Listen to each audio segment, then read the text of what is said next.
ओम स्वामिनीवर आपले सर्वांचे सहर्ष स्वागत आहे. आजचा विषय अत्यंत महत्त्वपूर्ण आहे. ज्या महिला अन्न शिजवल्यानंतर गॅस तसाच ठेवतात त्यासाठी ही संपूर्ण माहिती पुढीलप्रमाणे आहे. स्वयंपाकघर हे प्रत्येक घरातील आत्मा आहे आणि लक्ष्मीचा वास तिथूनच पाहायला जातो. किती स्वच्छता आहे, कोणत्या प्रकारे स्वयंपाकात चव आहे, त्यावरून त्या गृहिणीचे लक्षणं आणि त्यातील ते सर्व काही ऐश्वर्य समजल्या जाते. छोट्याशा चुकीतूनही तुम्ही खूप काही गमावू शकता किंवा छोट्याशा एखाद्या कार्यातून तुम्ही खूप काही प्राप्त करू शकता, जे आश्चर्यकारक असेल. तुम्ही जर हा संपूर्ण व्हिडिओ ऐकत असाल, ही माहिती ऐकत असाल, तर तुम्ही आज भाग्याने इथे पोहोचला आहात. ही माहिती संपूर्ण तुमच्यासाठी आहे. शास्त्रानुसार अत्यंत महत्त्व किचनला, स्वयंपाकघराला देण्यात येते. त्याचप्रमाणे तिथे काय शिजवल्या जाते, कशा प्रकारे शिजवल्या जाते, यालाही अत्यंत महत्त्व आहे. घरातील प्रत्येक वस्तू, प्रत्येक कोपरा हा वास्तूनुसार असावा. प्रत्येक गोष्टीत काहीतरी महत्त्वाचं आहे. स्वयंपाकघर हे घरातील सर्वात पवित्र स्थान मानले जाते आणि त्या स्वयंपाकघराचे हृदय म्हणजे चुली किंवा आता गॅस आहे. जिथे जिथे अन्न शिजवले जाते तिथे अन्नपूर्णेचा आशीर्वाद असतो असे मानले जाते. म्हणून ती स्वच्छताही तितकीच आवश्यक आहे.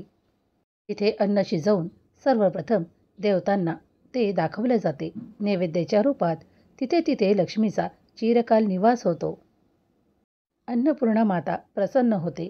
त्याचप्रमाणे गाईला घास देणे आणि पशुपक्ष्यांना काहीतरी त्या अन्नातले शिजवलेले काही भाग देणे यात अत्यंत शुभ परिणाम दिसू लागतात. स्वयंपाकघरातील छोटासा एक कोपरा तुमच्या नशिबावर कसा परिणाम करतो हे पुढीलप्रमाणे आपण जाणून घेणार आहोत. मित्रांनो, चुली ही फक्त एक सामान्य भांडी किंवा उपकरणे नाहीत, तर ती घराची ती पवित्र जागा आहे जिथे अन्न शिजवले जाते आणि संपूर्ण कुटुंबाचे पोषण होते. ही अशी जागा आहे जिथे आपले सर्वांचे पोषण केले जाते. त्यामुळे ती जागा अत्यंत पवित्र मानली जाते. शास्त्रानुसार ज्या स्त्रिया दररोज शुद्ध होऊन आंघोळ वगैरे करून पवित्रतेने गॅसला किंवा आपल्या चुलीला हळदी कुंकू लावून पूज्य करतात आणि मग स्वयंपाकाला सुरुवात करतात किंवा चहा मांडतात, त्यांच्या घरी खूप काही बरकत आणि खूप काही भरभराट होऊ लागते. जितके अन्न शुद्धतेने आणि चांगल्या विचारांसोबत शिजवण्यात येते तिथे तिथे लक्ष्मीचा निवास निरंतर राहतो. त्याचप्रमाणे आजारपण येत नाही.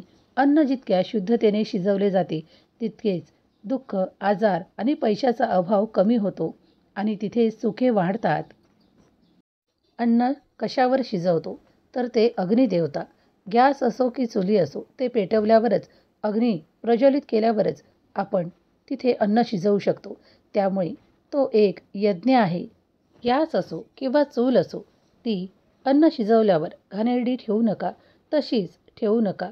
तर नियमानुसार चुलीचा वापर केला तर तिच्या आयुष्यात दुःखच नाही, तर तिचा अपमान आणि मानसिक ताणतणावाचाही सामना करावा लागू शकतो. एवढेच नाही तर कुटुंबात अशांतता आणि आजारही वाढू शकतात. शास्त्रामध्ये असे म्हटले आहे की चुलीची स्थिती घरातील महिलेचे मानसिक आणि कौटुंबिक संतुलन राखते. आता लक्ष्मीचा आशीर्वाद निरंतर तुमच्यावर, अन्नपूर्णेचा आशीर्वाद निरंतर तुमच्यावर असावा यासाठी हा संपूर्ण व्हिडिओ पुढीलप्रमाणे ऐकावा. चुलीची, गॅसची दिशा आग्नेय कोपऱ्यात असावी. स्वयंपाकघर नेहमी आग्नेय कोपऱ्यात असावे असे वास्तुशास्त्रात सांगितले आहे. त्याचे शुभ परिणाम आपल्या जीवनावर अत्यंत शुभ होऊ लागतात.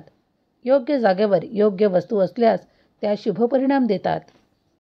स्वयंपाक करताना तोंड पूर्वेकडे किंवा उत्तरेकडे असावे.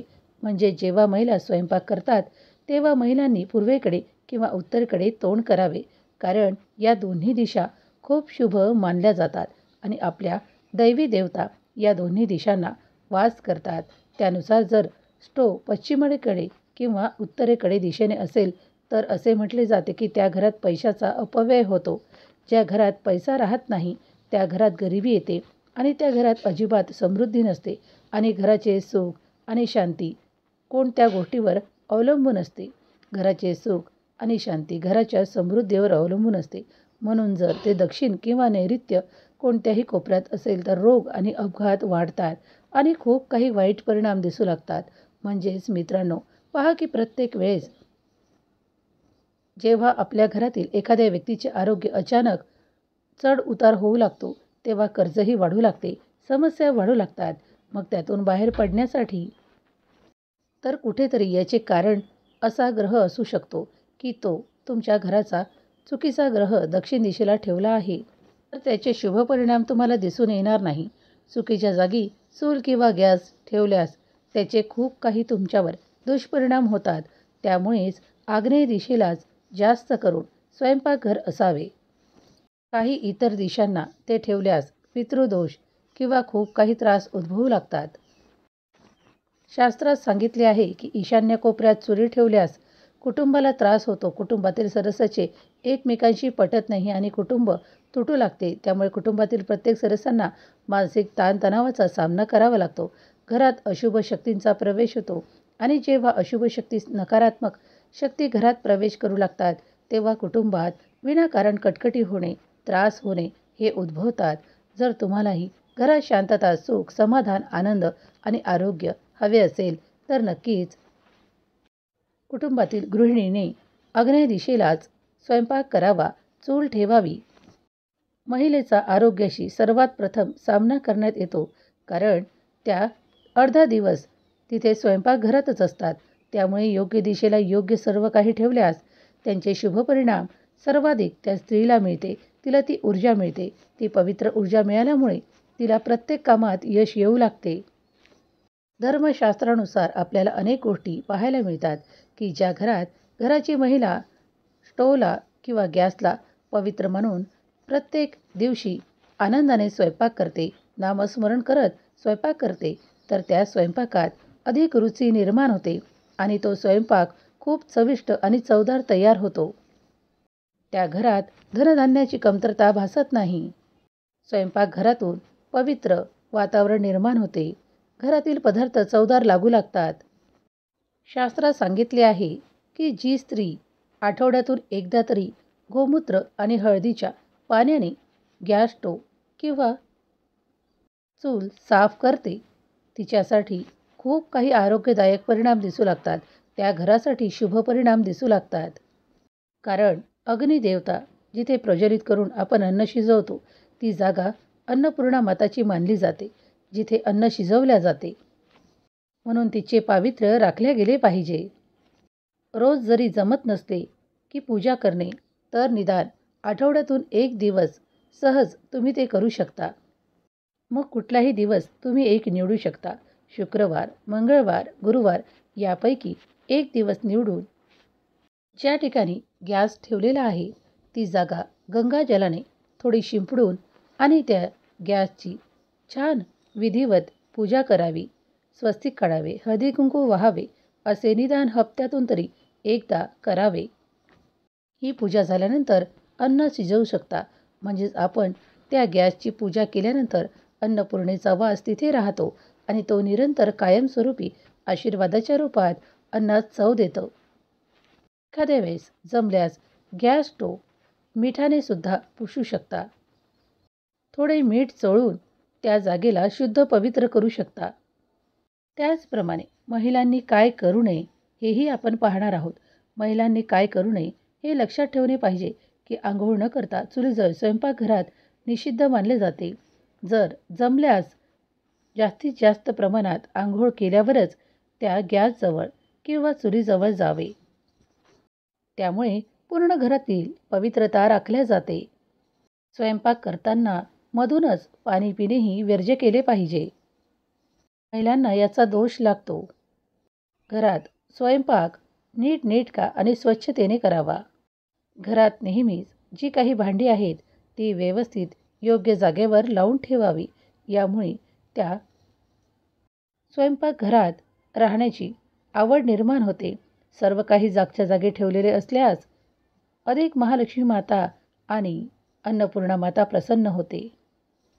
देवी लक्ष्मीचा संबंध संपत्तीशी आहे आणि अन्नपूर्णाचा संबंध धनधान्याशी आहे. म्हणूनच महिलांनी रात्री चूल म्हणजेच गॅस आणि भांडी स्वच्छ अवश्य करावी. एखाद्या वेळेस काही कारणानिमित्ताने ते घडत नसेल तर एखाद्या वेळेस टाळलेले जमू शकते, पण निरंतर तसेच करत राहू नये. चांगल्या सवयी लावून घेतल्यास त्या अधिक काळपर्यंत आपल्याला सुखाचा ओघ देतात, आनंदाचा ओघ देतात. घरात स्वयंपाक करत असताना आदळ उपट करून किंवा रागाराग स्वयंपाक करू नका. कितीही राग आला असेल तर लक्ष्मीचे स्मरण करा, देवी अन्नपूर्णेचे स्मरण करा आणि मगच स्वयंपाकाला सुरुवात करा. त्यामुळे तुमच्या अन्नात अधिक चव निर्माण होईल आणि ते रुचकर अन्न अधिक प्रत्येकाला आवडू लागेल. त्यामुळे तुमची वाहवासुद्धा होईल. त्याचप्रमाणे ज्यांना गायत्री मंत्र आवडतो किंवा ओम अग्ने नमः या मंत्राने सुद्धा उच्चार करून तुम्ही सकाळ संध्याकाळी चूल पेटवावी, गॅस पेटवावा आणि अन्न शिजवण्यासाठी सुरुवात करावी. हे तर अत्यंत पवित्र आहे. माता महालक्ष्मीचा निवास निरंतर त्या घरात राहतो जिथे आदळ उपट ओरडाओरडी केल्या जात नाही. स्वयंपाक शिजवताना चांगले मंत्र ऐका, पवित्र वातावरण निर्माण करा आणि मग आनंदाने स्वयंपाक करा. तो स्वयंपाक अधिक रुचकर आणि आनंददायक तयार होतो. त्यामुळे घरातील वातावरण पवित्र राहते, आरोग्यात शुभ परिणाम दिसू लागतात. जर तुम्हीही असे केल्यास तुमच्या घरीही सतत लक्ष्मीचा ओघ येत राहील. घरात वातावरण पवित्र राहील, आनंददायक राहील आणि घरातील कुणाचीही तब्येतही लवकर खराब होणार नाही आणि त्याचे वातावरणावर आणि आपल्या तब्येतीवर शुभ परिणाम होऊ लागतात आणि अन्नधान्याचीही कमतरता कधी पडत नाही. कारण आरोग्यावर शुभ परिणाम होणे म्हणजे अनारोग्य टाळले जाते. त्याचप्रमाणे दवाखाना देखील टाळला जातो. घरात बरकतच बरकत राहते. जर तुम्ही ही माहिती पाहत आहात, ऐकत आहात, जर तुम्हाला आवडली तर नक्कीच ओम स्वामिनीला सबस्क्राईब करा. ही माहिती जास्तीत जास्त जणांपर्यंत शेअर करायला विसरू नका. माता लक्ष्मीचा आणि अन्नपूर्णा मातेचा आशीर्वाद निरंतर आपल्याही घरावर सुख समृद्धीवर राहो हीच माऊली चरणी प्रार्थना. श्री स्वामी समर्थ.